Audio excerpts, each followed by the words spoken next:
Greetings, I am No Talent Red Mage, and I am playing Azure Dreams for the Game Boy Color. Now I know what you're wondering, wait, wasn't this a game on the PS1?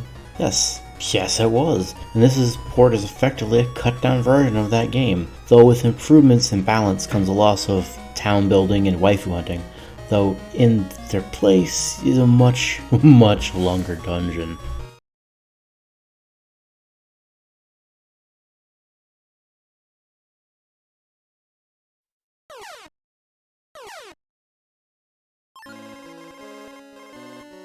The story of Azure Dreams could be put bluntly as both kind of a letdown and a large chunk of the fuck just backhanded me from left field. The story follows Ro, who you can rename and play for the entire game. You are born, then you get your name, and then one day your dad's familiar returns from the tower, but without your dad anywhere to be seen. And thus a long, and I do mean painfully long, story sequence starts with you finally growing up and deciding to go into the tower to find out what happened to your dad, at the age of 15. I have to say, JRPG parenting is questionable at best sometimes. I mean, he could have just gotten himself a loading job at a local trader or worked for a Ben & Jerry's in the town over, but nah. Let me go and turn murder, slimes, and demonic hell beasts in a strange tower that more than likely killed his much more experienced father. It's fine. You meet a familiar named Kuhn, I think that's how you say his name, or Quain? Whatever. It had gone missing years ago when your father Guy, that's his name, vanished. He suddenly shows up, joins your party, and starts the tutorial section of the game. From there, the story is told via encounters with other treasure hunters in the tower and concludes at the top of the tower around floor 30. Or so you would think. Not to spoil anything, but while the mystery and encounters around your father's disappearance does get solved, there's really no build-up to the entire sub-arc, and the one twist it does have is kind of a letdown. Also, a heads up, this is not even half the game.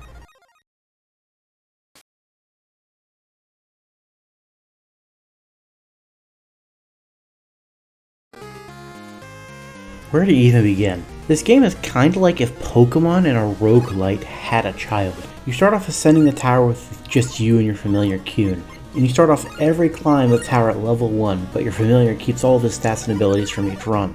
Literally everything you need to reach higher sections of the tower needs to be scavenged on every run, and you must re-level the protagonist literally every run. It is absolutely possible to get treasure screwed on your first couple runs, as treasure generation as well as floor layout on each floor is randomized. Also, randomly strewn about each floor are traps varying from mildly annoying to downright lethal in the later floors. Once you get used to climbing, you eventually get to a second collar, which is used to bring out another pet, more familiar in this case, and you can have a second monster helping you in your climb. With any luck, said monster is not a wump, but knowing the prevalence of them in most cases, it will be. Each floor gets progressively more difficult until you beef up your monsters and get decent gear.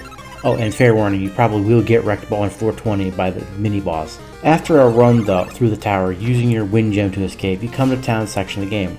And no ability to save whatsoever, or fuse monsters, or anything not tower related for the most part. For some reason the game removes a lot of mechanics when you're in town. I don't understand. In town you can buy and sell monsters, items, equipment, have your fortune told for some reason, and upgrade your house. There are a few side quests in town later on, but here's where the difference from the PS4 version and this one occurs. On the PS1 version, you can do town building as a way to court the affection of multiple women, and here in the Game Boy Color version, this element is removed entirely. Also, you could fuse monsters in the tower, but not in town, which is another missed opportunity for a decent non-grind related distraction. For a lot of people, the semi-dating sim removal is actually kind of nice, but at the same time bad since now there's nothing to distract from the grind. Personally, I'm all for grinding waifus, but the way it's portrayed in the PS1 version, from what I heard, is a lot less winning these ladies' hearts and much more just a gigolo harem kind of situation. Mind you, I never played the PS1 version for any long amount of time. My sources may be entirely wrong. As for the town itself, typical chatty NPC stuff, and sadly every shop is functionally worthless for multiple reasons. First, early on you cannot buy anything of use, and secondly you can only bring 5 items in the tower at one time. So your weapon, armor, and 3 monsters, or 2 monsters and 1 item. One of which is on reserve duty anyways. The cycle of grind and reset repeats roguelite style floor by floor, unskippable floor until you complete the main story on floor 30. Congrats, now you have won the honor of doing the exact same thing again. But this time is to open up the other part of the game. A descent into hell of 99 basement floors. 99 floors. It reminds you of the ancient cave in Lufia 2, but at least here you can skip floors and you've already completed. This is the main meat of the game, as to say, but it's also incredibly tedious. You do get some incredible things down here. Really good gear, better eggs, but not really until you start reaching basement 35 and lower. The first section of the game takes about 10-ish hours to beat, while the much longer second half takes far longer, 20 plus hours easily. Personally, I'm okay with this, but it's much more clear few floors at a time kind of game than just power grinding through the entire thing. It's better to just save and avoid the tedious grind and just do something else for a bit.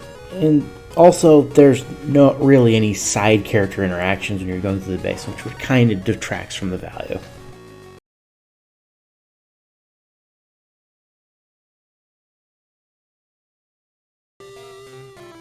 I have to say, for a Game Boy Color game, the sprite work is absolutely fantastic. The portraits and cutscenes are solid for how limited the Game Boy Color is. That said, it's kind of let down by the battle system sprites not being utilized enough, as those were by far the best thing about the artwork. I would even say it's better than Pokemon. As for the sound, it's mostly JRPG fluff, not too intrusive and kind of catchy, but not exactly what I would call memorable. With the exception of the basement tunes, as you get lower, those are set in a stark contrast to the upper floors and instill a sense of dread as you panic to avoid as many hard fights as possible on your descent into madness. The controls are slightly annoying and takes time to get used to. The fact you can't run when mobs are on screen and the clunkiness of the follow system for the familiars can and does get you separated from them on occasion.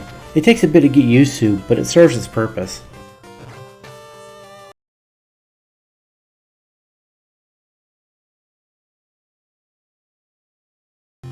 I really enjoyed my time with Azure Dreams, but at the same time I was slightly frustrated by it.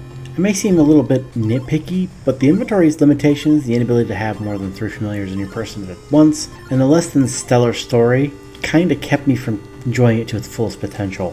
Every so often I get this slight nagging feeling that I'm just playing an inferior version of Pokemon, and that little thought just lingers there in the back of your mind, eating away at your enjoyment. If Azure Dreams had been given just a little bit more time and budget, it could have been easily competed with the likes of Pokemon. But as it is, it's little more than a footnote in gaming history. The game's still fun. It's just only a little bit above average, when, if given time, could have been legendary in terms of its quality. I am No Talent Raid Mage, and this has been Azure Dreams for the Game Boy Color. If you like this review, go ahead and maybe leave a comment or hit that subscribe button. If not, hit that downvote and do me to another 99 levels of grinding. Either way, I hope you have a nice day.